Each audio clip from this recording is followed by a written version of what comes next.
You can go, yeah. Okay. Order, order. Thank you very much, Home Secretary, Permanent Secretary and Second Permanent Secretary, for bearing in front of the Home Affairs Select Committee this afternoon. I realise we are a little later starting than we'd hoped to be, and some of the committee are not yet back from the division, but I do want to make a start because I am very aware that you have a very busy schedule, Home Secretary, and we do need to get on with things. On that basis, if I can just remind all members, if you can keep questioning short and answers brief, that would be very helpful, so we can cover as much as possible of this extraordinarily wide brief. I would like to start, though, by just asking you about last week and what happened in Liverpool. Now, I'm extremely aware that we have criminal proceedings, so I realise there will be limits to what can be said, but I would just like to have your view on how the police handled the situation, in particular the information that was given out by Merseyside Police as quickly as they did.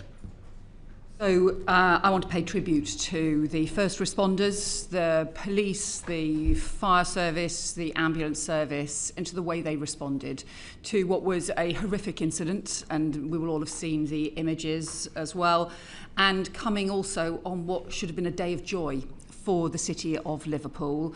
The way in which they responded, obviously there were so many people there in the first place because they were organising a major event, and what was clear when I went to meet the first responders the day after was the way in which their planning around a major incident had been so crucial in the way in which they were able to respond to an event that, I think everybody feared could have turned out so much worse than it did, and all of our thoughts will be with those who were injured and those who were affected by what happened.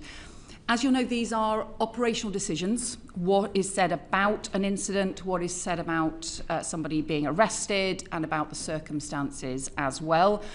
We obviously want to see as much transparency as possible in those circumstances, but I also think it's right that these are decisions that are made by police forces and not by government ministers about the information that they can put out that is relevant at the time.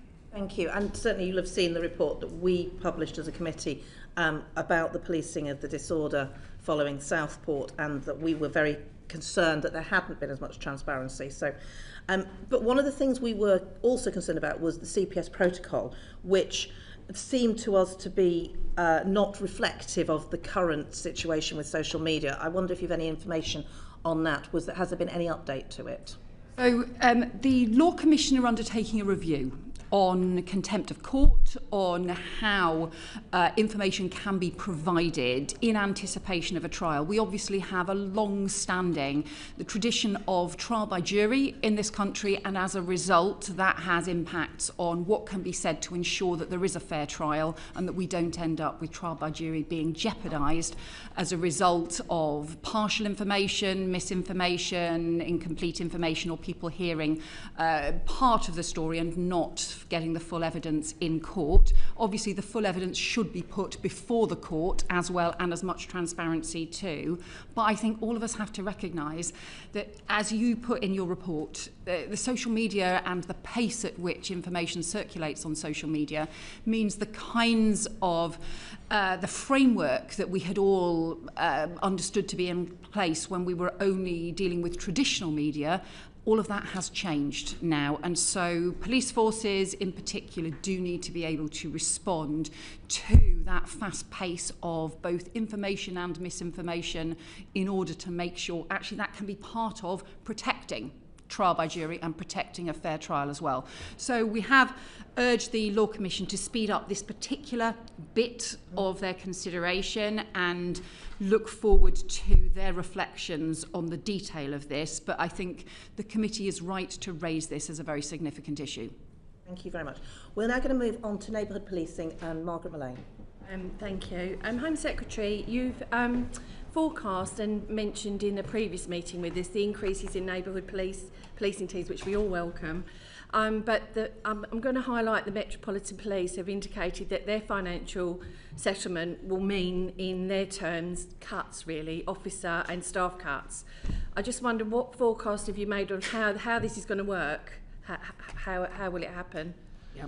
So I think the first steps that we've set out on neighbourhood policing is perhaps one of the most important issues, one of the important things that we have done since I was last before the committee, because we've had over many years really the decline in neighbourhood policing, if not the decimation of neighbourhood policing, many areas seeing their neighbourhood policing effectively just cut in half. And that really matters because it's that connection with local communities that builds confidence, that also helps prevent crime, tackle local problems, and also get the intelligence that goes after criminals, perpetrators, and can make sure that you can get swift justice as well. So we are determined we need to restore neighbourhood policing across the country.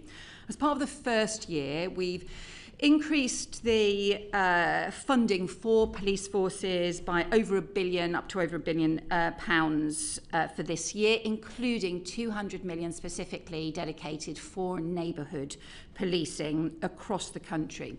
As a result of that, there are 3,000 additional neighbourhood police officers pledged for this current financial year, 2,500 of which are police officers, another, I think, around 400 of which are PCSOs as well. And just as a quick brief tangent, if you'll allow me, it means in my constituency we have now got 7-day neighbourhood policing shifts for the first time for a very long time. We've had the on-off shift patterns that, frankly, local criminals have been able to exploit. So that's the kind of difference that it makes. In terms of the Met's position, the Met does have some particular structural problems in its finances and some historic legacy issues around its finance. So we are working with the Met Police and with the Mayor's office around that. But even notwithstanding some of those historic challenges, they are still increasing their neighbourhood policing by 470 additional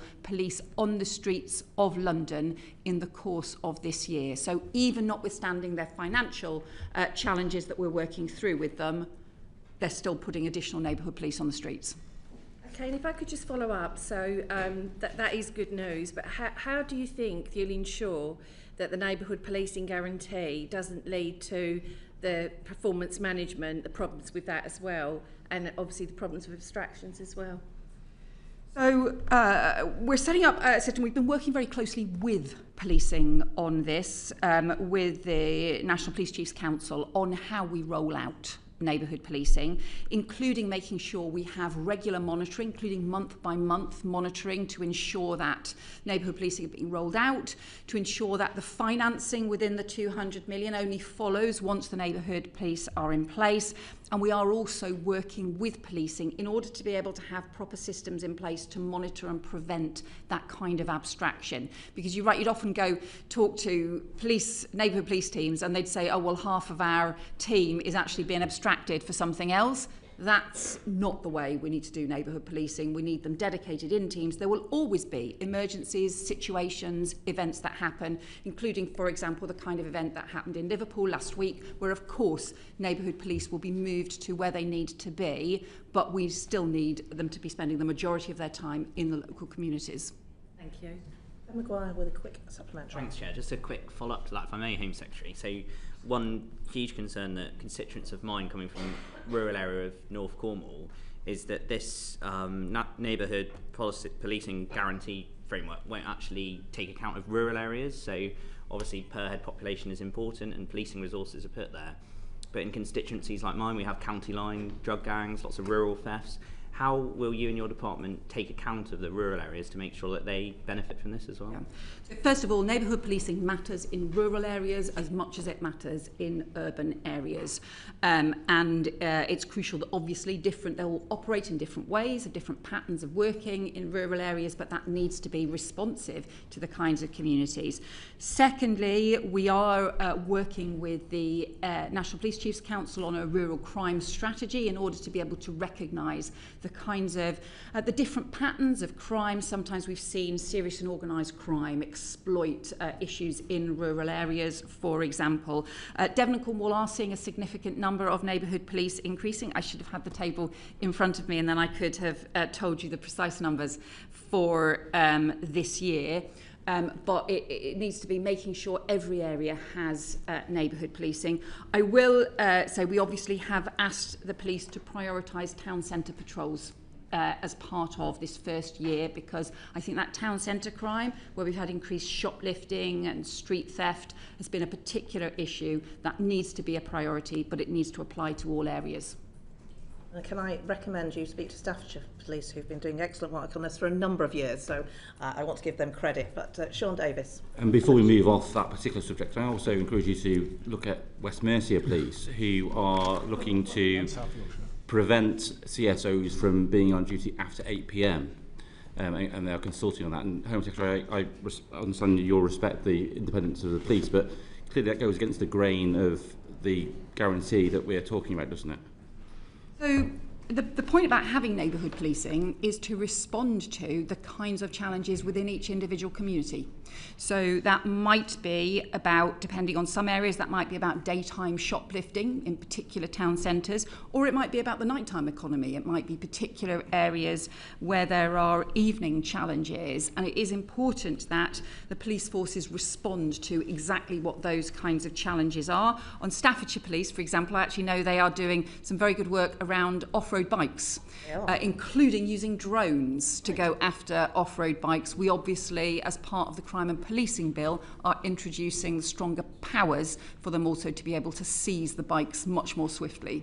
Thank you, Home Secretary. Just moving on then, do you share the concerns raised by the Met, the NCA and MI5 about the risk to public safety of releasing offenders earlier in their prison sentence? Well, clearly, we need to ensure that the prisons crisis is dealt with, and also that we are doing everything possible to make sure that criminals face justice and face penalties for their crimes, and also that public safety is maintained.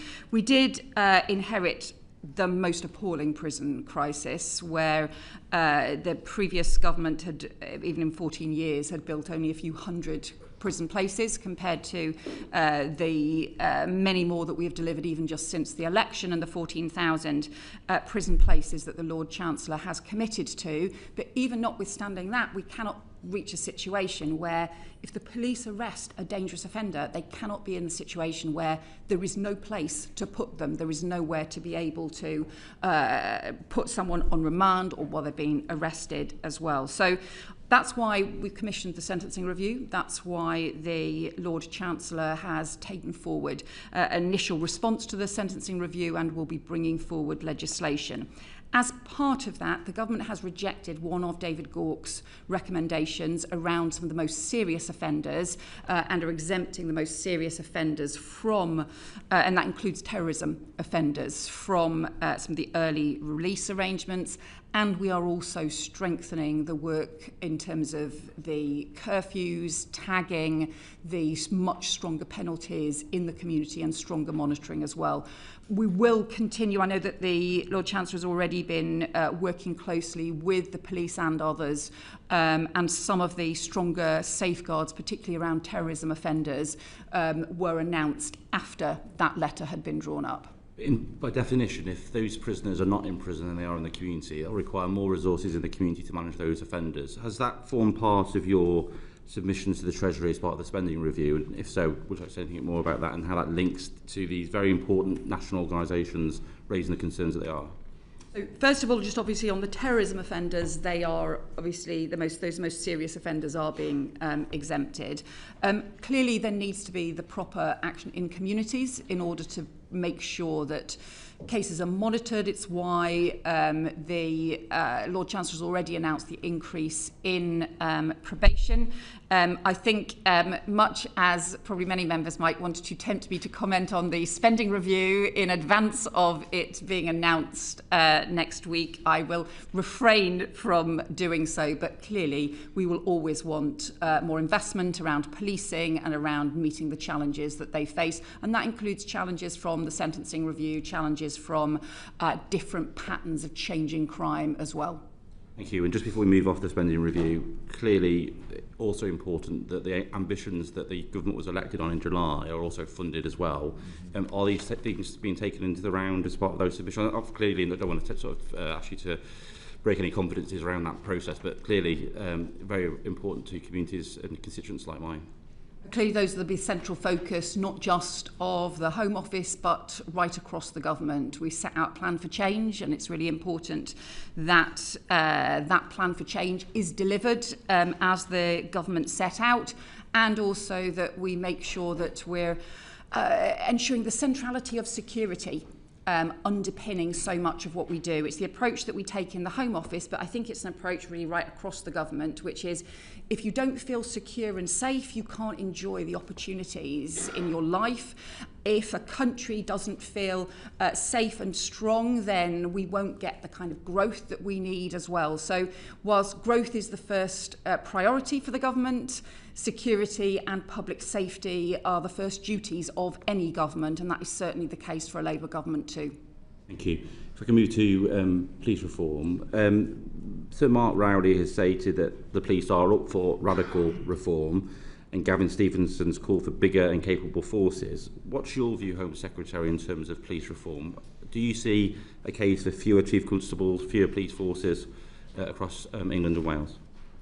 So we're working with the police in a way that I think has not been done by the Home Office before, certainly not for a very long time, in drawing up proposals for the police reform white paper. And it is looking at a series of issues of how we modernise, reform and overhaul policing. That does include looking at what should rightly be done at national level, at regional level, at force level, and at local neighbourhood level as well as part of that. So we will set out our conclusions when we set out the police reform white paper.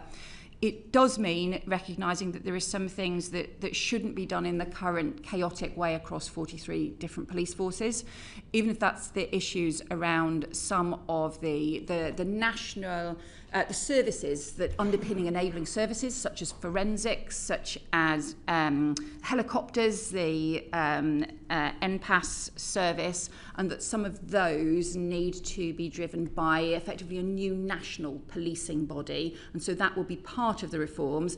We'll set out in due course what that means in terms of what should then be done at regional and local level. Well, what you're sort of setting out there is capabilities being centralised, and I think that there's probably a strong case for that. But do you see a case for less chief constables, less police forces, and mandating reform from the centre, in the case, for example, what the Deputy Prime Minister is doing around local government, for example?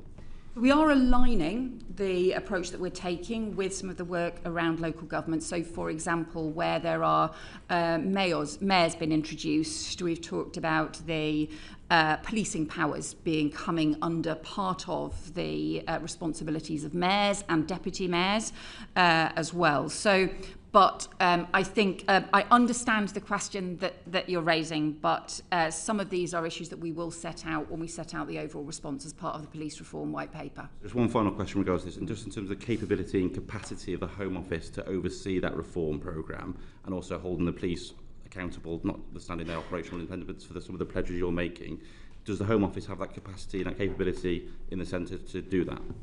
We are strengthening that capacity. I think that the Home Office did not have that capacity. I think the Home Office had been hollowed out on policing over very many years, going back probably till about 2013. As part of the reforms that were introduced, I think the Home Office then was hollowed out on policing and lost actually a lot of the sense of oversight of data, being able to properly monitor, have a performance management approach to policing. So we are re-establishing that. We are rebuilding the performance management framework, including a performance monitoring unit in the Home Office. But we're not doing this as let's just strengthen the Home Office separately from policing. We're doing this as a partnership, and the way in which policing and the Home Office need to work together in order to raise standards, in order to make sure that there's real proper drivers for reform. Thank you. Nick Richards. Thank you, Home Secretary. I declare an interest, as I did previously, that a member of my family works for the Home Secretary. I want to ask about facial recognition technology. I asked when you last came to the committee about that. The evidence, even since then, from think tanks and from abroad, has been that this can have transformative effect for police forces, both in tackling day-to-day antisocial behaviour, but also some of the most serious offences, including rape and murder. From the outside, it seems that there's been little progress from the government in this regard in building a legal framework which will allow police forces to take advantage of this. I just wondered whether you could update the committee. So, as you know, most police forces now will use retrospective facial recognition, but there's also huge potential in terms of some of the live facial recognition as well. It does require, police forces strongly think that it requires a clear legal framework within which they can operate. The policing minister has been holding a series of meetings with police forces and more broadly about what that framework should look like. We do want to bring forward a new framework so that it's clear that more forces can use facial recognition and can be able to use it in the most effective way. Is there any sense of time frame for that? I can write to you on with the policing minister's assessment of what the next steps in the timetable will be. Around. Thank you, and thank you, Home Secretary. Clearly, when it comes to police reform, the reality of modern policing needs to be the driving force behind that. And so I wanted to turn to protest policing. Currently, only London and the City of London police receive specific funding for protest, while areas like Greater Manchester, which certainly are regional centres for protest at the very least, if not national centres, receive nothing and have to meet costs through existing budgets. This leaves the Greater Manchester City region about 2.6 million worse off because of protest. And it seems unfair that council taxpayers in my constituency and across Greater Manchester see their precept diluted by protest in that way, whilst council taxpayers in London don't. So would you consider, as part of police reform, a demand-led approach to protest policing so that areas like Greater Manchester are not disadvantaged and having to use stretched existing budgets? So I think, of course, there will always be concerns from police forces all over the country that there are particular pressures that individual police forces face, and those can vary. So sometimes that can be around particular patterns of protest, sometimes it can be around other kinds of forms of crime or other incidents as well. Obviously, the issue that the capital also faces is some of the big national events, from the King's coronation to obviously some of those sort of international events and things as well. There will also be international events that can be held in different parts of the country, which also put pressures on as well. So in the end, we have to keep a balance on all of that. We do need police forces to be able to manage the kinds of pressures that they face within their budgets. And we also need to keep that balance around the country. So that's why there is currently an additional capital city grant for London that isn't replicated in other parts of the country. Obviously, as part of the police reform white paper, we will continue to look at issues of funding all around the country and the way in which funding takes place. But those funding issues are never easy because everybody's always got a particular reason why they want to change the funding formula and the approach.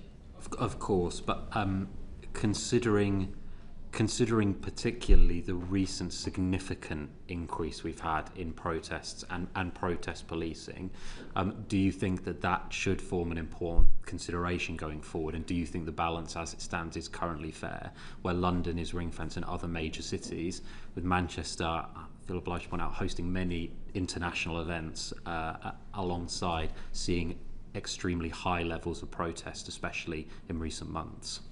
So I do understand that, and I know that many forces will continue to make representations about different issues. We will always look at representations that are made to us, but all I would say is there is never a perfect way to ensure that funding takes place for police forces, and there will always be individual police forces, probably several around the table from different forces that are here, represented here, who will always want to raise the particular challenges and pressures that they face. Yeah, okay, thank you, Home Secretary. If we could just move to counter extremism, please. What were the findings of the end-to-end review of prevent thresholds, and did it look at drivers and trends in the growth of extremism, particularly among young boys and men? So, can I say this is one of the issues that I am really worried about. And we are seeing increasing extremism among young people. We are seeing increasing numbers in the I think the CT caseload trebling in the space of 3 years involving teenagers. I see it in the kinds of cases that I'm briefed on as well. Just increasing numbers of teenagers, even as young as 13, where there are serious concerns, maybe about Islamist extremism, maybe about far-right extremism, maybe about sort of violent fixated individuals where there is a mixed and unclear ideology, but growing numbers of young people. And I was obviously a cabinet minister in the last Labour government, and we were looking back at just the patterns and the numbers over time. And in the last 3 years of the last Labour government, 14 young people were arrested for terrorism-related activity.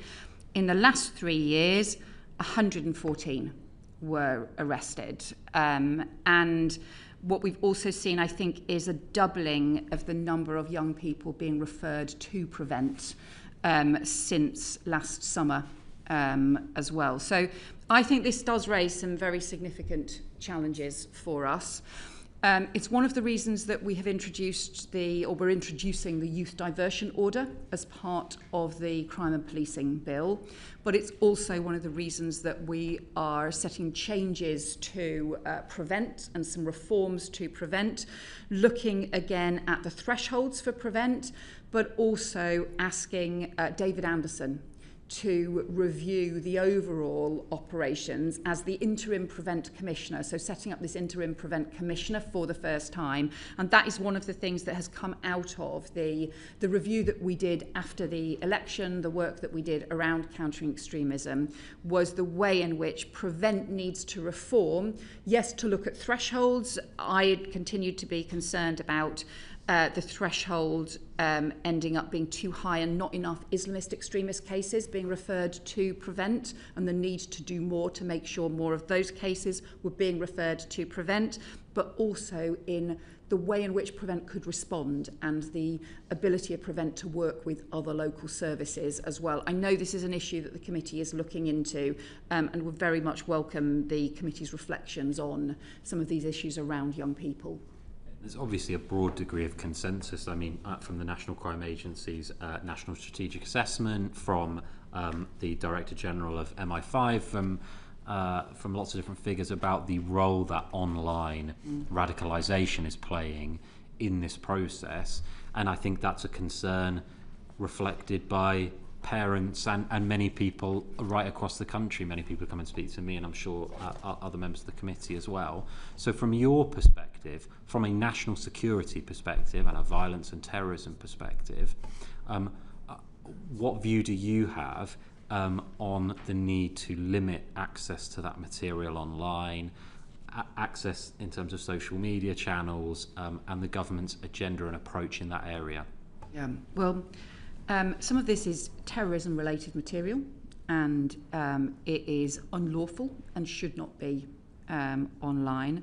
Some of this is about sort of radicalising processes that are taking place online, where the material may not be unlawful, but the approach to young people is exploitative and is dangerous. The first step is obviously the Ofcom have introduced their now new code of practice and their new standards, the new standards now that need to be adopted as part of the Online Safety Act that social media companies now need to adopt, particularly around under 18s, including restrictions around and safety requirements on under 18s. We want Ofcom to be extremely robust in enforcing those standards, and I think it's really important that they do. But we're also working, and there's work underway with the National Crime Agency as well, which does some of the investigations around some of the criminal networks that are operating online, because there is there are sometimes overlaps between, we've seen some of the extremist radicalisation networks, but also some of the criminal exploitation networks. And you might have seen the National Crime Agency talk about the con networks as well, which were pursuing the most horrendous child abuse and child sexual exploitation online as well. So what we're building and developing is stronger work across the different agencies to address this. And we will have more work that we are doing at the moment. I suppose what I'm flagging to you is this is an area I am particularly personally really concerned about, and think that the government and organisations across society are going to need to do much more. And if I might just finally to move to the international, I've been approached by many concerned Jewish residents and community groups in particular regarding the recent arrest of the 3 Iranian nationals and the support they were giving to the regime in Iran, considering its pernicious role in the Middle East. Given the legal challenges identified by Jonathan Hall in applying the Terrorism Act to state-backed threats, when does the government intend to bring forward legislation to create a new power of prescription to cover such threats? We do need to bring forward new legislation. Jonathan Hall identified challenges with the existing legislation. The existing legislation is drawn around terrorism. And the state threats can often look like terrorism in the impact that they have in communities, the impact that they have on public safety, but the nature of the organisation behind them, the purpose and the way in which they operate means that Jonathan Hall has made clear the existing terrorism legislation, it is too difficult to use to be able to use prescribing powers in the same way.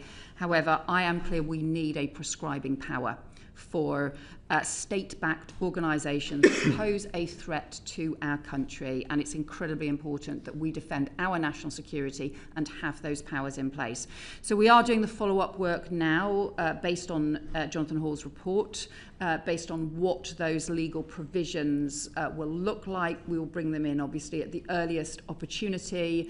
You'll know there's obviously a limit I can do to preempt parliamentary timetable discussions, but we are clear that this change needs to take place, and whether that is about Iran or Russia or other organisations or other countries that have posed state-backed threats to our country, we need to make sure we've got the powers to keep people safe. Good, thank you. Can I just ask, what is going to be the difference between the new independent Prevent Commissioner and the Counter-Extremism Commissioner? The Independent Prevent Commissioner probably is more similar to the Independent Reviewer of Counter-Terrorism in its form, and it is effectively an oversight process and mechanism to be able to look at the effectiveness of the Prevent programme. As we know, the Prevent has huge numbers of referrals each year and takes action on them, but there's never been a proper oversight or some independent person to be able to look at the decisions that they're making, the impact that that's having, and to be able to raise concerns or problems or look changes in patterns of the kinds of cases being referred to them, or changes in the way in which the Prevent programme needs to respond, or simply to say, actually, there's been some problems and some serious problems in individual cases. So we need the independent Prevent Reviewer to be able to do that in the same way that we have a counter-terrorism legislation reviewer who can play that independent role.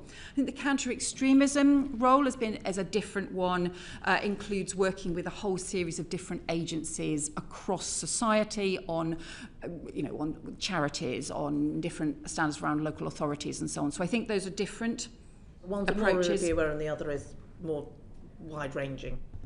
I think, one of the counter-extremism is probably a more wide-ranging, focused outwards across the country. The independent Prevent Reviewer is about this particular programme that is crucially important to our public safety, and making sure that it is there is proper oversight of it to make sure that it meets the highest standards. Thank you. And as you said, we are looking in this. We've got the new inquiry on new forms of radicalisation, so we will be looking at this. Robbie Moore. Thank you, Chair. I just want to focus my questioning on child sexual exploitation and gang-related grooming. Home Secretary, last month I met with your colleague, the Safeguarding Minister, alongside a leading child abuse lawyer, David Greenwood, who has acted on behalf of many of those victims and survivors of the Rotherham cases. And we presented a dossier to your department which outlined that they're concluding that there is potentially tens of thousands of children across Keighley and the Bradford district that have been exploited going back to the 1990s. And I hope that this has made it to your desk. And despite growing calls for a local inquiry, the dossier also listed the documented refusals that we've had at a local authority level and indeed across the mayoralty as to the fact that we should not have a local inquiry, which is deeply concerning to me. So the questions I've got is, are you worried about the situation in the Bradford district? And does it not set off alarm bells to you that local leaders in Bradford were rejecting the prospect of a local inquiry within hours of your statement that you gave to the floor of the House in January, well before they would have had time to read the contents of your announcement, indeed analyse it properly? Yes, I know that the Safeguarding Minister has met with you, and thank you for the information and evidence that you've provided. I mean, this is a truly vile crime, and I think it has really disturbing lifelong consequences for the children, the teenagers, the very often teenage girls who have been raped, abused, and just subjected to the most horrendous of crimes. And so thank you for raising those cases. And the Safeguarding Minister has also met with some victims from Bradford, as well as from other parts of the country as part of the response. Just to, I suppose, update you in terms of where we are on this. We obviously asked Baroness Casey to do the audit of the nature and scale and patterns of child sexual exploitation and abuse, the different gang abuse right across the country. She has asked for a short extension. I've obviously written to the committee based on that. We, I think, do need her audit to inform the sort of next steps and decisions around the local inquiries. We are clear that we've said from the start we would support at least 5 local inquiries. With Oldham, we are working underway already, but we are waiting for Baroness Casey's report back. So I do recognise, and the Safeguarding Minister has recognised, the particular case that you've raised around Bradford. We are waiting for Baroness Casey's report before we can take the next steps on that. I completely acknowledge that, and thank you for that response, Home Secretary. And I will look at that report when it gets released. But the reality of it is that report is not looking specifically at local authorities. It's more focusing on police forces. So the point that I want to put to you is, at Bradford Council, we were given the reasoning by our leader that a report would be too expensive for a local authority to pursue. And my understanding is, based on the announcement you gave back in January, that there will be about a £5 million allocation for 5 local audits, local inquiries to take place. So if Bradford was to be one of those and that money was allocated, would you expect the leadership at Bradford to get behind that? Well, we have identified funding to ensure that we can make sure there is additional funding for local inquiries. Clearly that is important. Once the Casey review and the Casey audit has reported back to us, we will set out those next steps, both about how we will then expect local inquiries to be taken forward and also the funding support that we will give. Obviously, we want all local organisations and agencies, including councils, including other local organisations, to support local inquiries. I think that has been immensely important. We are looking at the overarching thing, because there is clearly an issue about policing. There is also an issue about local authority responsibilities, because very often victims were in care or were in areas where other social services had engagement with victims, and so there are responsibilities there. On the policing side, as you'll know, I have also always said the most important thing is to get perpetrators behind bars and to make sure that they face justice for these horrendous crimes. And I can update the committee on that, because I did ask all police forces to review historic cases. Half of all forces have reported back to the Home Office, and the idea is we've asked them to review cases that were closed where no further action was taken, and where there are cases to then work with the task force, the Police Child Sexual Exploitation Task Force, which is the national task force which has considerable expertise, to then review those cases and to look to reopen and pursue any new lines of inquiry that have not been properly pursued. For around half of all forces have reported back to the Home Office. Now we are waiting for the reports back from the other half of police forces. For those forces, 287 historic cases have been identified for review by the Police Child Sexual Exploitation Task Force, and I will keep the committee updated with progress on that. And may I just expand on bringing it back to local authorities? And this is, don't forget, this is a local authority that has had children's services taken away from it under the previous administration with a new trust structure set up. So there's deep levels of concern about what's going on in Bradford. One of the reasons was, as I've already said, was it will cost a huge amount of money. The second reasoning was the leader of Bradford Council argued that the inquiry, if we had one in Bradford, would simply be paying somebody to write another report and that there would be no new learning. So can I just put the point to you, do you agree with Bradford Council's local leadership in thinking that these local inquiries will provide absolutely no new information or learning? So what we found from the experience of the Telford inquiry, and also actually the you go back into the initial Rotherham inquiries that took place, the two different Rotherham reviews that took place even back 10 years ago, one by Alexis Jay and one by Baroness Louise Casey, is that in different forms, and those were actually, there were three different kinds of reviews that took place. The Alexis Jay one, the Louise Casey one, which was under Local Government Act powers, and then the Telford inquiry, which was set out locally. In each of those cases, they uncovered important new local information, but also they provided a basis for action to be taken, and in particular action to be taken both to go after perpetrators and to ensure that new standards are in place. So, as I've said, we will take forward the next steps around those local inquiries is when we have the audit back from Baroness Casey, but we are clear that local authorities can play a very, inquiries can play a very important role in this process. Which is excellent to hear. The point that I'm trying to make here is local authorities are coming up with excuses. I'm absolutely seeing that within my own area of Keighley and the wider Bradford district as to why not to have one. Will it be the case where we have local authorities that refuse to put themselves forward to be having an inquiry, that you, as using your powers as the Home Secretary, will step in? Because why on earth are we allowing it to be a voluntary approach at the moment, which is effectively allowing local authorities to mark their own homework? So will it be the case, if Bradford Council continue to refuse to have one, that you as the Home Secretary, when we have presented a dossier to you and made such a huge amount of levels of concern, that you would step forward and make Bradford Council get behind your calls for a local inquiry to take place? The first thing I would say is these have to be independent inquiries.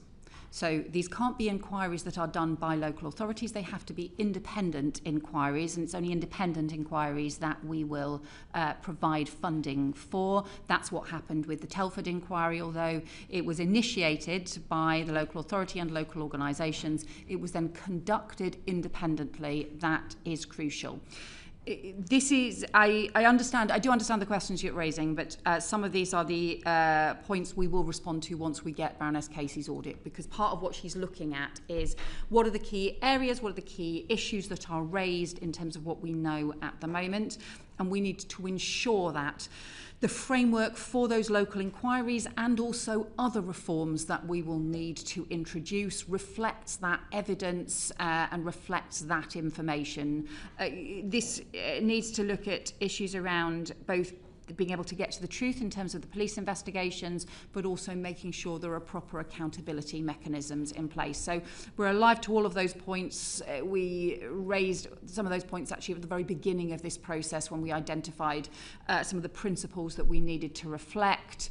We obviously, I think when we had agreed this, the timings for this, we might have had responses earlier, but we are waiting for Baroness Casey's audit, and I hope other people will understand that's important. Thank you. I'm going to move us on. I know that Robbie will keep coming back on this, but Jake Richards. A question on this, Home Secretary, briefly. I've met with victims of abuse and child rape in my constituency and South Yorkshire. And one aspect of this horrific scandal is the fact that some children who were victims of crimes have now got criminal records. I wrote to you just last month seeking for the government to look at ways in which those criminal records could be expunged and justice could be done in that small regard but important regard. I just wonder if there was any update that you could offer the committee. We have to take action on this. The law has changed, but there are still people who have been convicted of crimes where they were being exploited. They were the victim of the most horrendous exploitation, and they were children. And although the law has changed now around the sort of prostitution laws, the idea of treating somebody who was a child as a prostitute when they were being exploited, when they were the victim of the most horrendous exploitation, including sexual exploitation and rape, I just think is wrong. So the law has changed. We now need to look at the action we need to take to make sure that those historic cases are addressed and people don't carry around that criminal record with them for the rest of their lives for outdated laws and for things that happened in their childhood when they were being exploited. I am going to have to suspend because we have a vote. So we will suspend for 10 minutes. We'll be back at 3:55. Order.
So we will resume following the vote and turn to Jake Richards to ask about digital ID.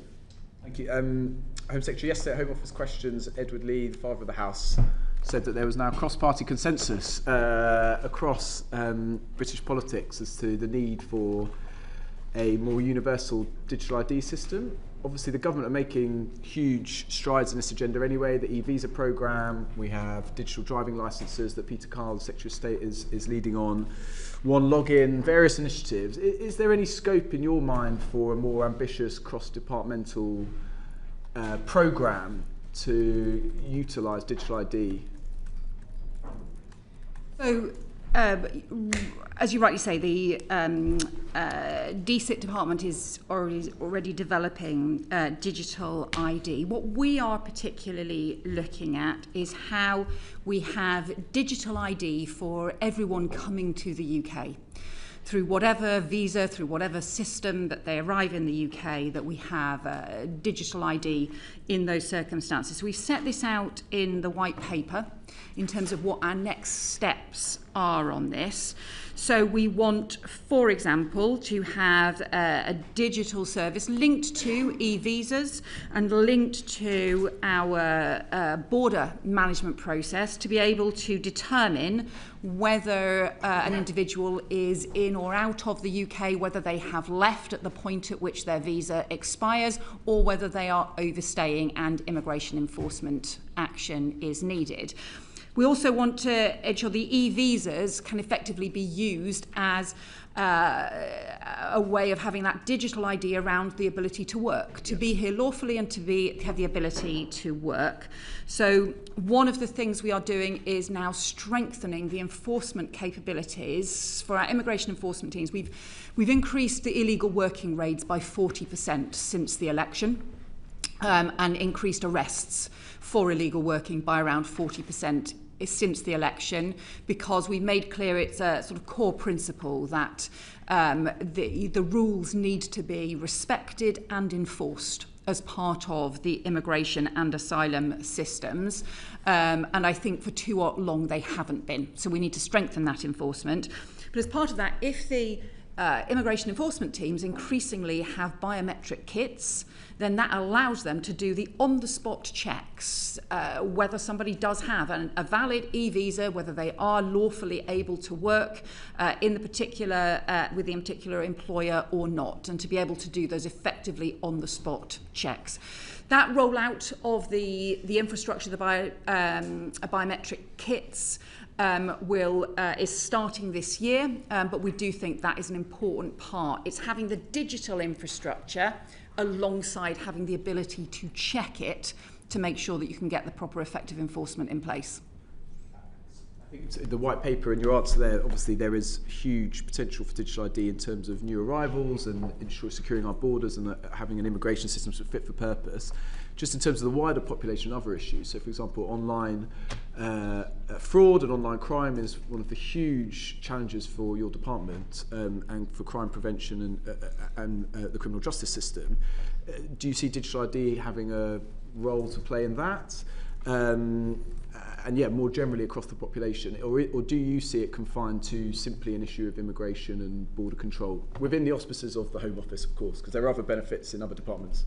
So I think our clear focus is around being able to ensure that we've got proper rules being respected and enforced in the immigration system and in the asylum system as well, that we can make sure that if that there is evidence if people are not here lawfully or they are not working lawfully, we can get that information, we can actually make sure we can take the much stronger action to prevent that kind of abuse of the system taking place. There are then wider considerations for the for DCIT on making sure that you've also got secure standards, secure underpinning for people to be able to use digital ID, whether it be online and so on as well. So there's wider considerations there. Just follow up on that. In terms of that DCIT one login, using digital ID in terms of helping customers and helping businesses interact, there is a role for the Home Office and crime prevention in ensuring that online activity as safe, whether that is in regards to child abuse that happens online increasingly and online fraud. Is there conversations going on between the Home Office and DSIT as to working together on this, or is it working in silos at the moment? We do work with DSIT Right. on all of the issues around the online crime and online abuse and online exploitation. So there is a lot of cross-government working. And I think part of the issue here is making sure that you can develop systems that can evolve over time to be used in the most effective way. When you talk about the sort of silo systems, we have over a very long period of time had different silos of different technology operating in different ways, and how you overcome that and how you get systems that are designed to be able to work effectively across not just given different government departments, different agencies as well, is part of the challenge, making sure that you've got systems that are deliverable rather than things that just don't work in practice. And final question on this: are you confident that is happening across all departments? So it's not just DSIT. We've got in the NHS are increasingly using patient passports. In the education department, we have unique identifiers for children, which has just been in legislation. Do you feel confident that cross-departmental working in this digital space is happening better than it did before when you were in government, for example? So, I think the digital technology has moved on a very long way since then. So we are using, some of the issues, again, look, this is from an immigration perspective, but I know that, for example, we're looking at ways in which you can use the technology that we have around whether people are in the country or not in the country, depending on both not just the visas they have, but also the check-ins and outs through the border, and that border, using the sort of modern technology at the border as well, can also then be integrated with issues of fraud around other government departments as well, whether that be around DWP or whether that be around HMIC or other agencies as well, to make sure that they are able to take action if you have somebody who has been claiming something here and actually is living somewhere else and is not eligible. Margaret Millane. Oh yes, thank you. Home Secretary, one of the government's priorities, and quite rightly so, was to halve violence against women and girls. In the short term, would you see that the kind of reporting in the levels that is actually happening, that's a sign of things not going so well, or do you see it a different way? I think there's two issues. There's the actual prevalence of violence against women and girls, and then there is the reporting of it, and that's one of the reasons why we actually want more victims of crime to be confident to report their case to the police, to be able to get the support that they need. And we know that particularly sexual assaults and sexual crimes have been underreported for a long time. We know that domestic abuse is badly underreported as well. So we actually need to increase reporting as part of strengthening the response to violence against women and girls. We're drawing up a new measurement, or the ONS is building a new way to measure violence against women and girls by looking at what effectively will become a composite measure to combine the figures on domestic abuse, on sexual offences and on stalking, and to be able to measure, therefore, the prevalence of the number of people in the last 12 months who have experienced one of those crimes or been victims of those crimes. That will continue to be separate from the police reporting of the of those crimes, or the police records of the number of those crimes that are reported to the police. There is, of course, still even in survey data, there is still an issue, because actually people may still not, even in response to a survey, be identifying coercive control or be identifying domestic abuse, and that therefore building confidence in people to talk about it and to report, even in response to a survey, may also affect the responses to the survey.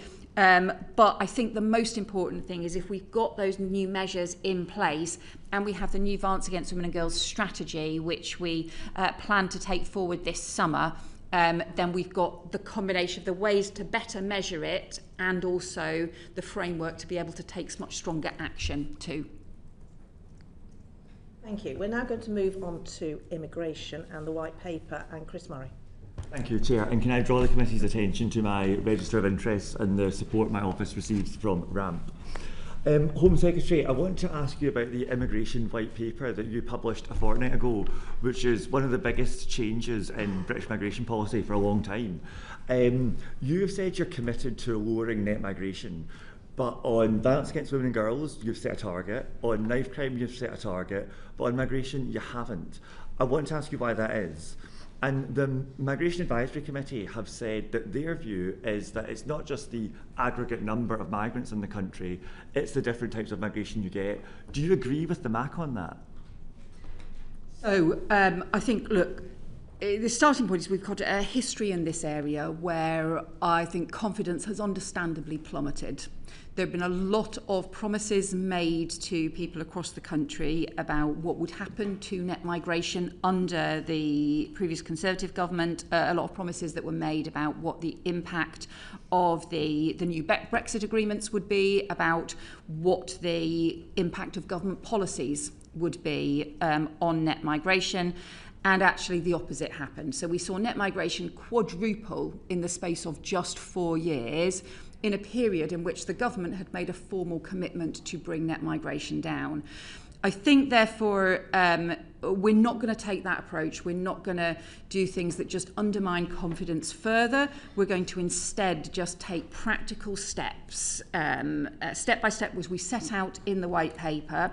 We have identified the impact of some, not all, of the measures in the white paper. So the measures around the English language higher standards, the higher standards for the skilled visa, the higher skills thresholds, the removal of the care worker visa from abroad, a series of those measures, and the combined impact of those is to further reduce the visas issued by expected around 100,000. So we will set out those sorts of measures, and of course the net migration statistics will continue to be published so people will identify and be able to see the progress. But I think the confidence issue is an important one in terms of not setting specific targets that end up undermining that process.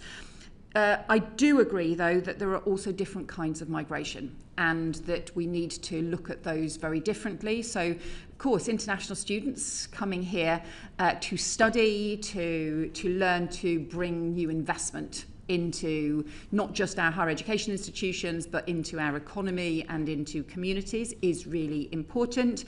And we will always want to benefit from the highest levels of global talent. But the scale of increase that we had in the social care visa, for example, meant we had huge exploitation as a result, and it meant that too often employers were ending up driving a big increase in overseas recruitment rather than dealing with issues around skills or pay and conditions here in the UK, and that's really damaging actually for the economy as well as for the immigration system and for confidence in the immigration system. So it's right that we have a different approach for different kinds of migration, for different skills levels, for the different impact and so on they have, but also why we do this within a broader framework which says the objectives of the Immigration White Paper are to bring net migration down, to restore order and control to a system that had become really chaotic, and also to make sure we can better link the immigration system with the skills and with the economy, the domestic expansion of the domestic skills and the domestic workforce that we need. Okay, thank you for that answer, Home Secretary. I mean, I just want to pry a little bit on that confidence issue, because if you're saying that the reason you don't want to set a target on immigration is because of public confidence, that sort of implies that you know what the target is, but you just don't want to be clear with the public about it, because if you miss it, that may damage confidence. So is that true? Have I got that right? And if so, doesn't that also read across to your other targets? So if you miss the target on violence against women and girls, for example, won't that damage confidence in that system too? Well, I think there's a particular issue about confidence in the immigration system, and really frankly quite understandably, because the way in which those numbers shot up in such a short period of time, I've described this as I think this really was a sort of free market experiment in which effectively employers were encouraged to recruit from abroad, including being given a 20% discount on the wages that they were able to pay for people who they recruited from abroad below the going rate, which makes no sense at all, because that applied to shortage occupations, where it may well have been that in those shortage occupations, part of the answer to preventing them being shortage occupations would be to actually pay people properly and to increase pay rather than to have a 20% discount. At the same time, as there were no requirements to train here in the UK. So I think there's a particular challenge around the lack of confidence in the immigration system, which I think is different from the approach to Violence Against Women and Girls, where we're trying to drive the whole system and different organisations and agencies to feel part of that mission as well. And then I also think it also reflects back to the other point that you made. So we want international students to continue, but we don't think, and we agree with the previous government belatedly at the very end of their period, that we don't think that short-term master's students should be bringing dependents. We think that we need to have global talent, and we need to make sure that we've got the right approach for those high potential individuals, but we should not have the care work being recruited from abroad. So we are differentiating. There's an overall approach, which is net migration needs to come down, but it's also about restoring control and recognising the different kinds of controls we would have in the system for different kinds of migration. Great, thank you. And so you started touching there on the economic impact of migration, and it's obviously clear that the government's number one mission is economic growth. But I think this is the first white paper the government has published that doesn't, address economic growth particularly. So I wanted to ask, why was that, and what's your view on the economic impact of migration? And just returning to that point about different types of migrants having different impacts. Do you think it's too crude to see all migrants the same when you analyse their impact on the economy? Because I know the OBR does that, and I wonder what your view of that is. So I think one of the things that we highlight as part of the immigration white paper is the importance of increasing domestic skills, and what that does is that actually also improves our productivity. In the period in which we saw net migration quadruple, and the biggest driver was increase in overseas recruitment and an increase in work visas during that period, we also saw reductions in the level of investment in skills in the UK, the reductions in the level of training in the UK, and we also saw a big increase in the number of working age people who were inactive and who were not in the labour force at all. And those things are related, and that's why it's really important that we have a broader approach to the labour market that looks at all of the different aspects, instead of just thinking, well, there's a labour market problem, what's the answer? Oh, well, let's increase migration. Actually, that is counterproductive for our economic growth, that is counterproductive for our long-term economic sustainability, and counterproductive for productivity. I think we are talking about shifting from what had been, over the last 5 years, high immigration, low skills approach to the economy, to bringing down immigration and making sure we boost skills. So immigration will always be an important part of the UK for generations. People have come to the UK to work in our NHS or to start up businesses or to be part of our universities. That has always been important and will continue to be so. But it has to be controlled and managed. The immigration system has to be controlled and managed. Otherwise, it's not fair, it's not effective, and it's not sustainable. And that's why the whole approach is about that restoring control and order to the system. And by doing so, I think that helps support growth rather than always being seen as this sort of polarised approach that somehow runs contrary to growth. Thank you. And then my final question is exactly on that question on skills and immigration. The concern would be that as you reduce the people coming into the country, there's a skills gap that isn't met by the domestic workforce fast enough. And we see that in a lot of sectors, but some of them are really critical to the government achieving its objectives. I'm thinking particularly of house building. How confident are you you're working with other departments and other key sector stakeholders to manage any skills gaps that would be an externality of your policy? Construction's a really good example. So construction will continue to be on the temporary shortage list, so the new temporary shortage list, but the difference between the temporary shortage list and the previous lists that the government's had with discounts and so on is the temporary shortage list, the whole approach should be, first of all, that this should be a temporary arrangement, that secondly, this needs to be combined with having a workforce strategy in place. So we already have the important components now with the work that Bridget Phillipson has announced to train up 60,000 construction workers over the next few years. So these two things go hand in hand, and it's a very good example of, yes, there should be provision under the temporary shortage list to recruit from overseas, but it has to be alongside that training and that domestic workforce strategy.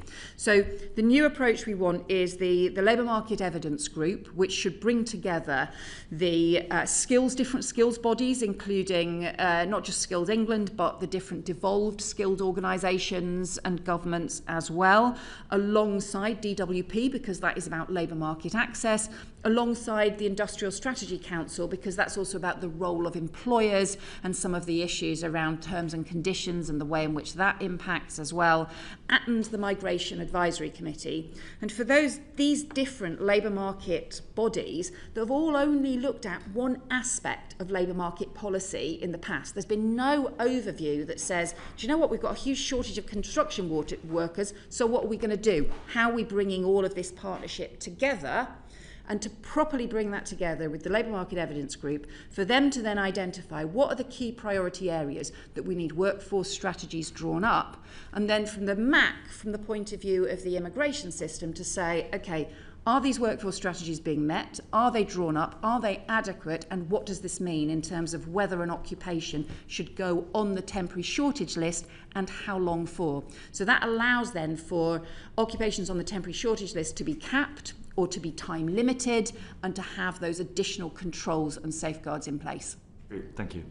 And on that topic, Sean Davis. Yeah, Home Secretary, given that it takes many years to train skilled workers, isn't there a danger, and talks to the trust point that you made quite rightly, I think, in your earlier answer to my colleague, that actually the temporary shortage list just becomes a loophole, that the system decides that temporary means semi-permanent for years ahead. And what mechanisms and oversight will you and the department, the wider government, make sure that that is not the case? That in years and years and years from now, something that was temporary still isn't classed as temporary?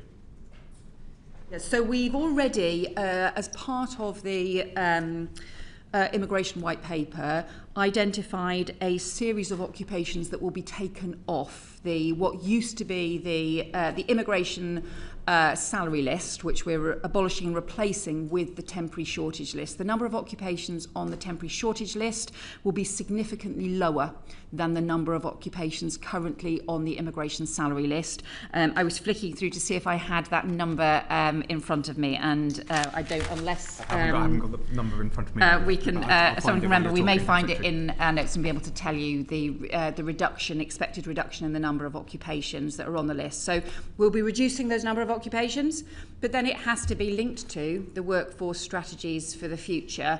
And part of the thing that the Migration Advisory Committee will do when they're assessing what jobs should go on to the temporary shortage list will be to do an assessment of, is the workforce strategy working, is it being pursued? There isn't a solid definition of temporary in time, measured in time.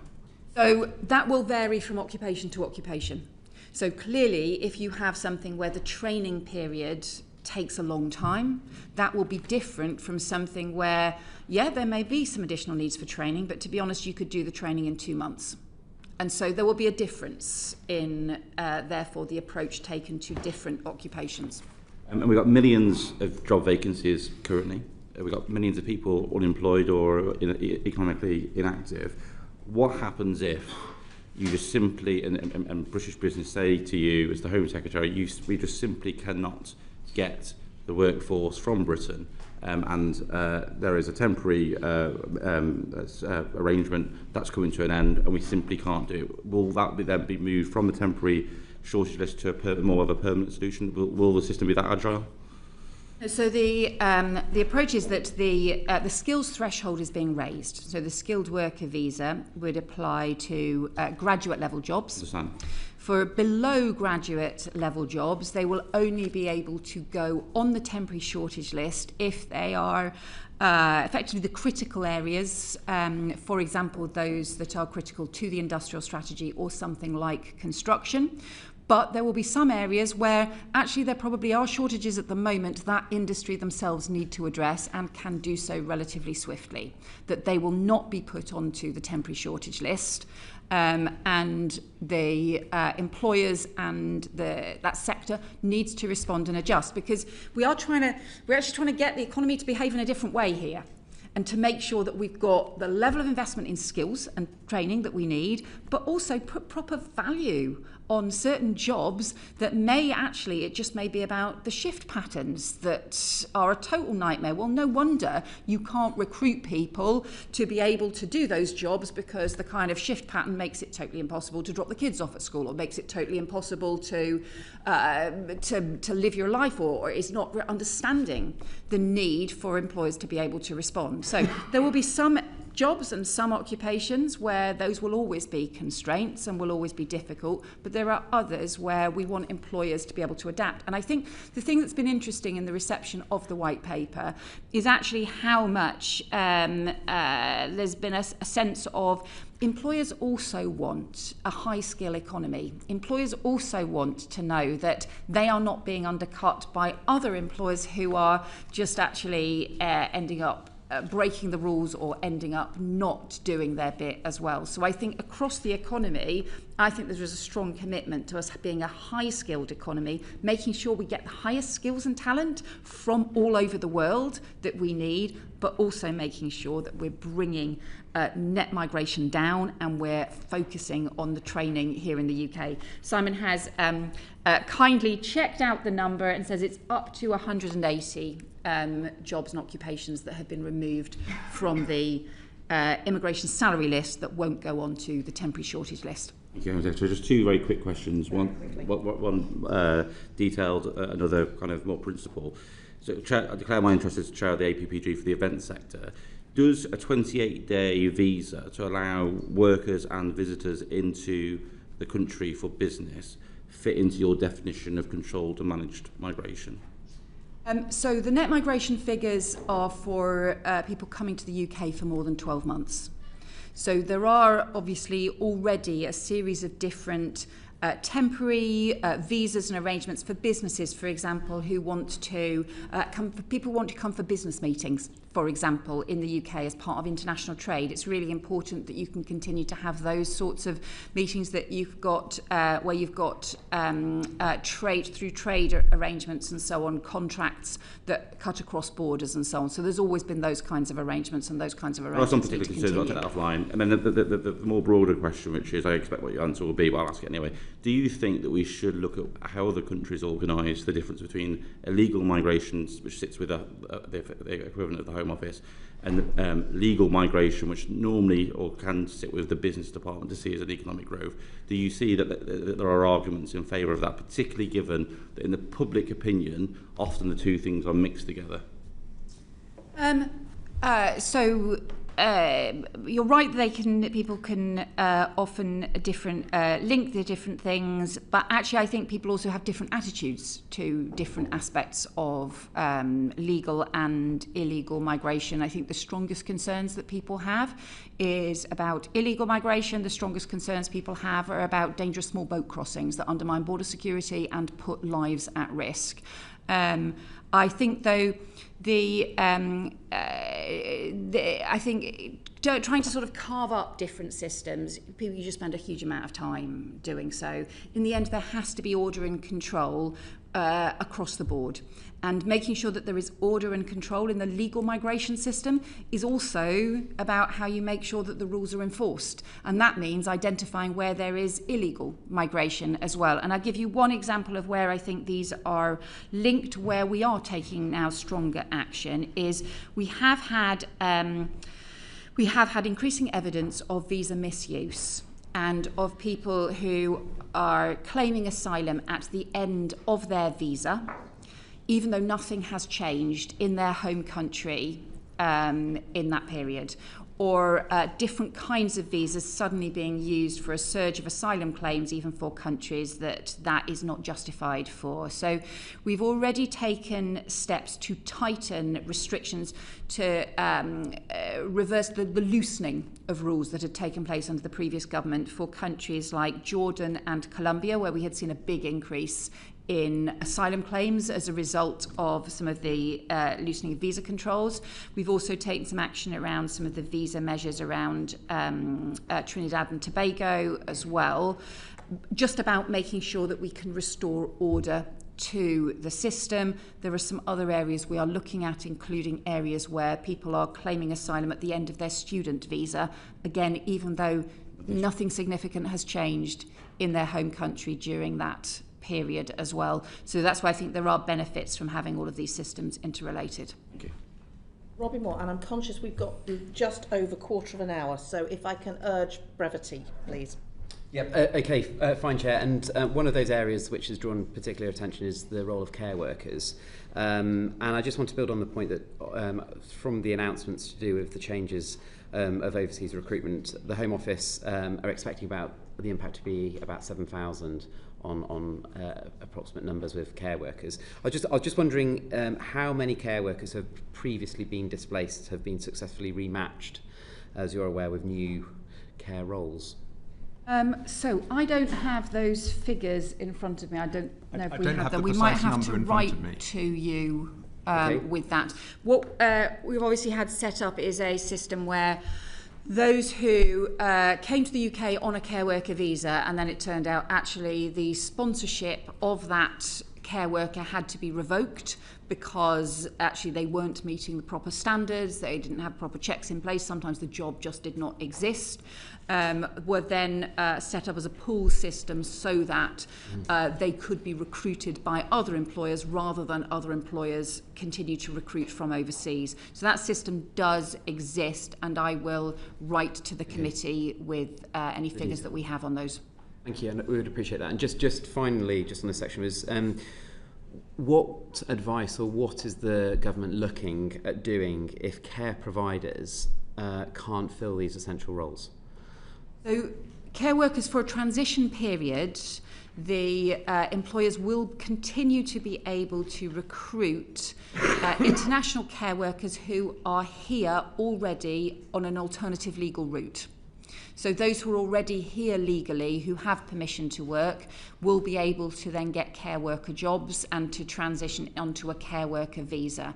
So we will continue to do that as a transition period, but there's part of that we then also have to implement the fair pay agreement to be able to ensure that there is a proper strategy for supporting care workers in the UK and for making sure that we can have domestic recruitment and value people who are doing really one of the toughest jobs that there is in the country.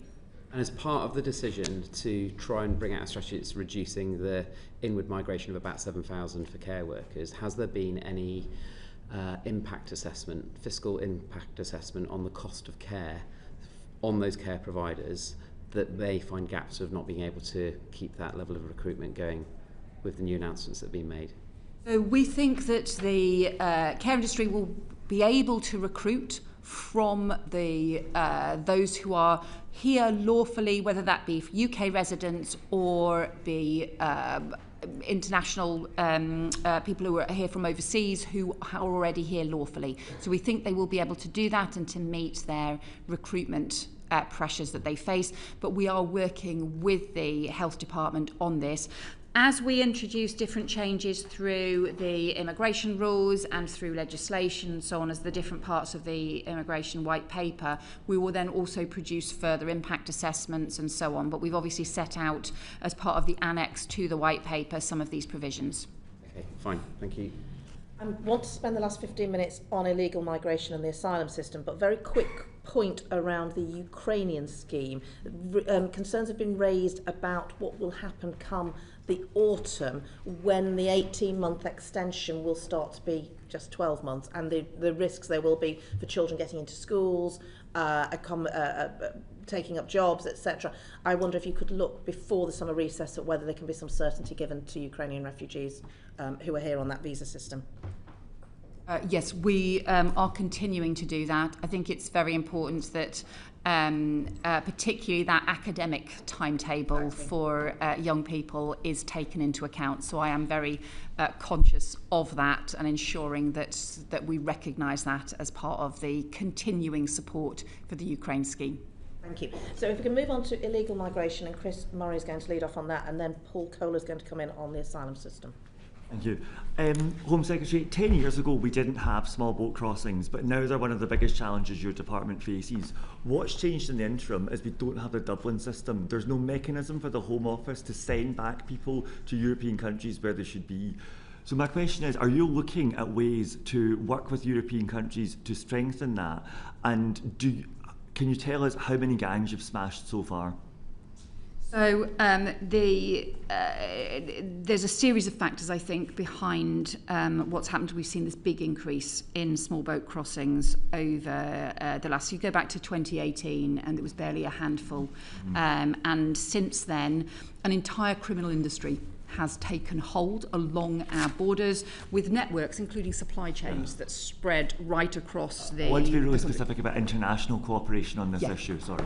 We don't have much time, so forgive me. So in terms of strengthening the international cooperation, we obviously always said that we would like to see a replacement for the Dublin scheme and to recognise the impact of that. And it is something that there is evidence of people who arrive in the UK raising that as being a factor for them. But look, nobody should be making these dangerous boat crossings. They do undermine border security, they put lives at risk, and it was completely unacceptable, the numbers that we saw on Saturday, but also the continuing nature of the problem.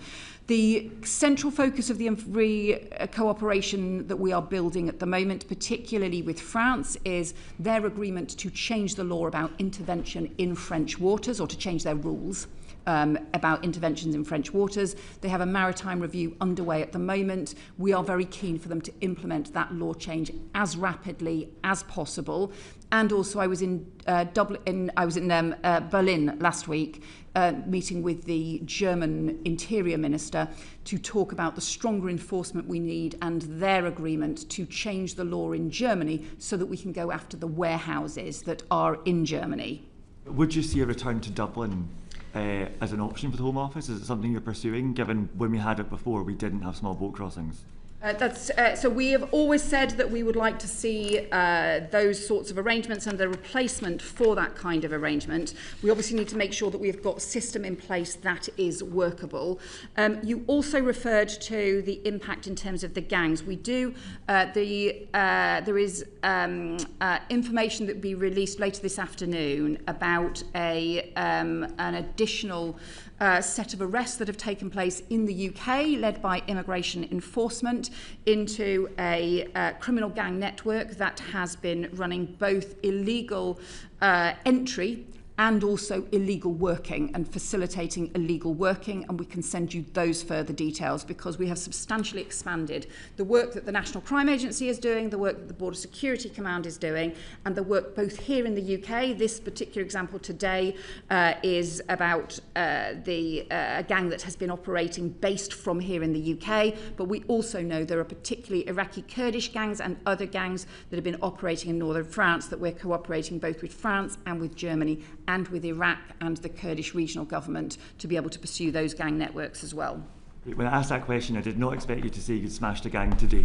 So that's very interesting to hear. One final question from me, which is a lot of the people who come over in small boats end up in these asylum hotels, which are so controversial. They have cost the Home Office £7 billion over this contract. They are creating huge issues in local communities, and it's actually quite difficult for some asylum seekers themselves. Moreover, it is overseas development assistance. This is money the UK says we want to send to the poorest people in the world.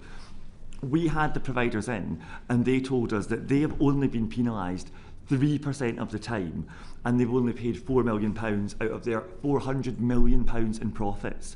Now, you have a break clause coming up in these contracts next year.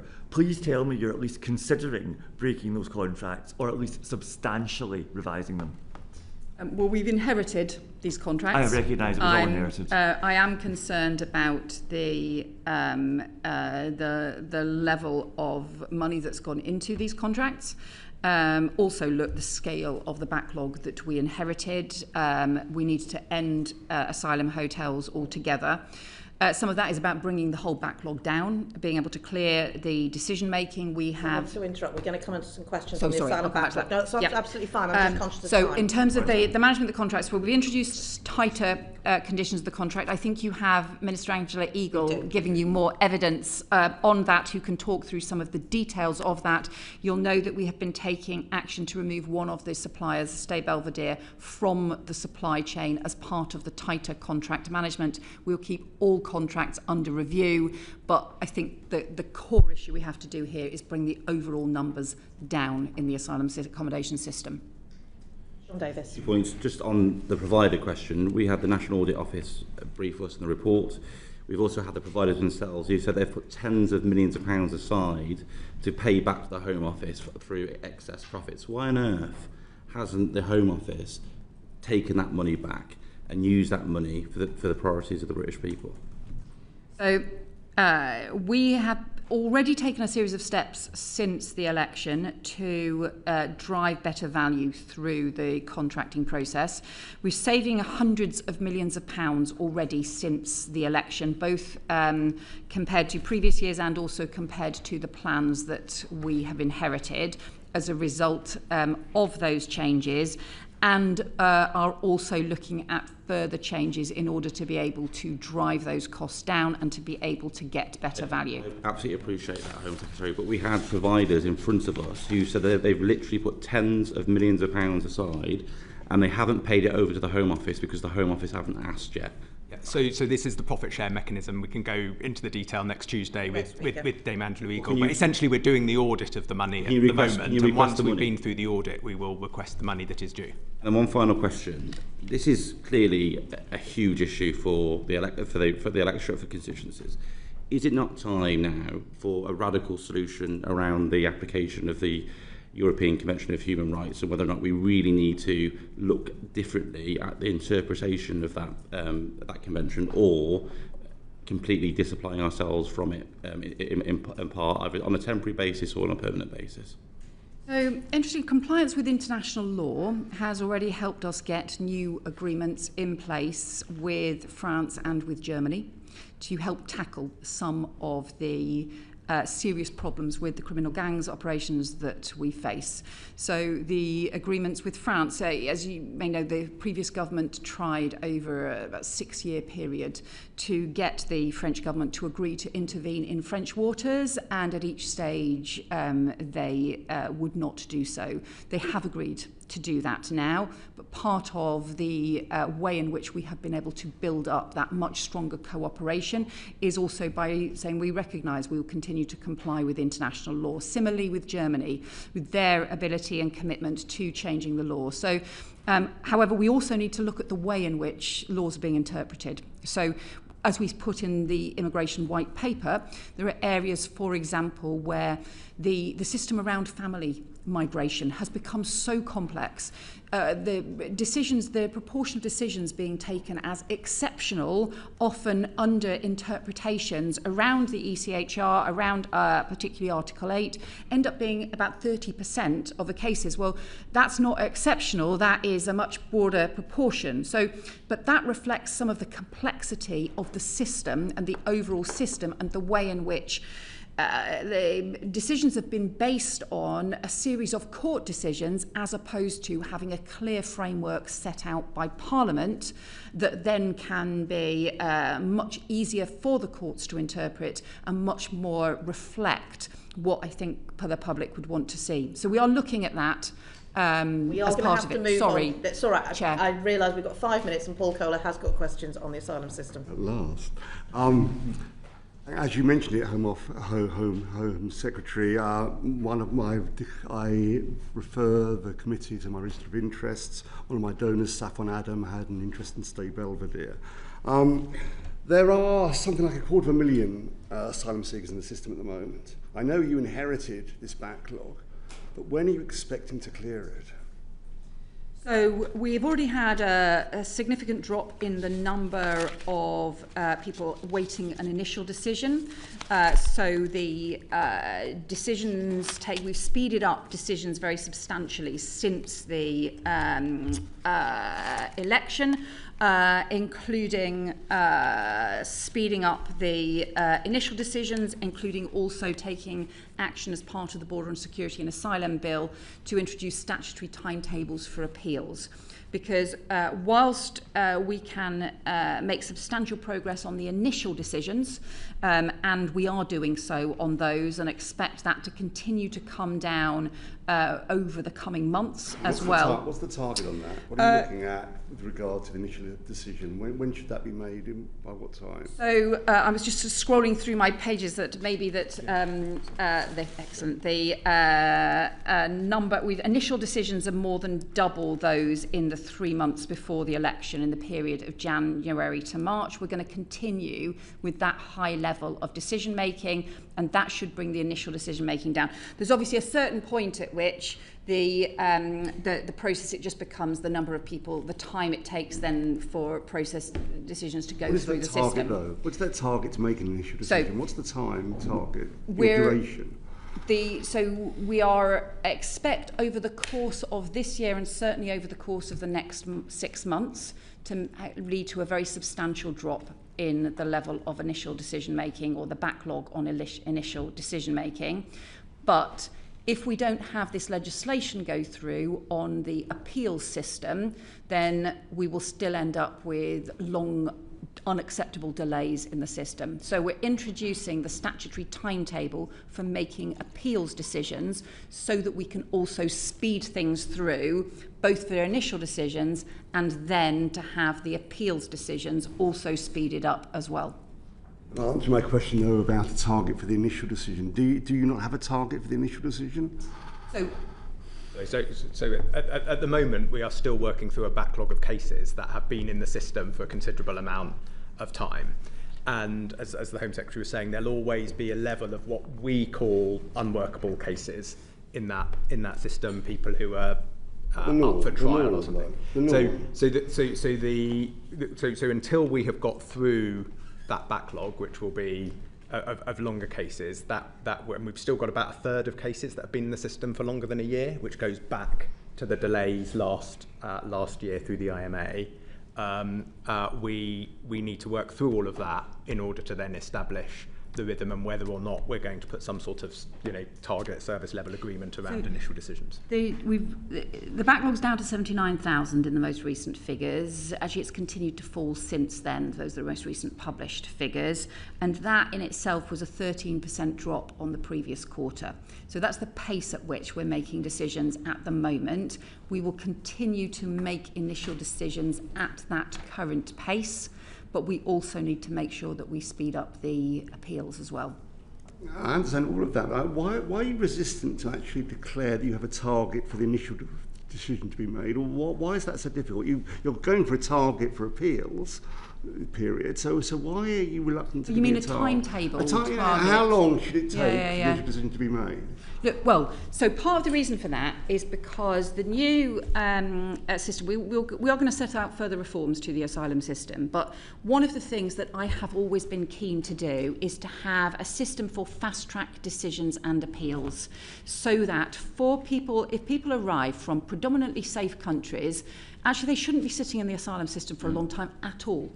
We should be able to take those decisions really fast, be able to take those decisions, make sure that they go through the appeal system really fast, and then also make sure that they are returned really quickly as well.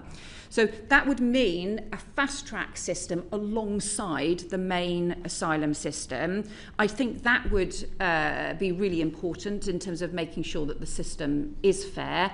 That will require legislation in order to be able to do that, as well as new system design. So part of the reason, I do understand the question that you're asking, but part of the reason is because I actually think there should be faster tracks for those cases so that we can get those through the system really quickly, really within a matter of months. And when are we talking about this legislation? I understand the reason why we need such fast tracks. What are we talking about? So the first phase of legislation that we've introduced in this area is the Border Security Act. That obviously brings in the counter-terrorism powers in terms of tackling the small boats and the criminal gangs, does also include some measures around this, including the statutory timetable on appeals. We do want to bring forward further legislation. We will announce further measures on this as soon as we are able to, and I will update the committee as soon as I can. I'm very conscious that we have just overrun the time we had.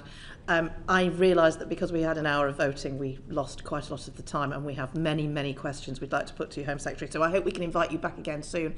Thank you very much for coming. Thank you to the committee for your questions. Order, order. Thank you.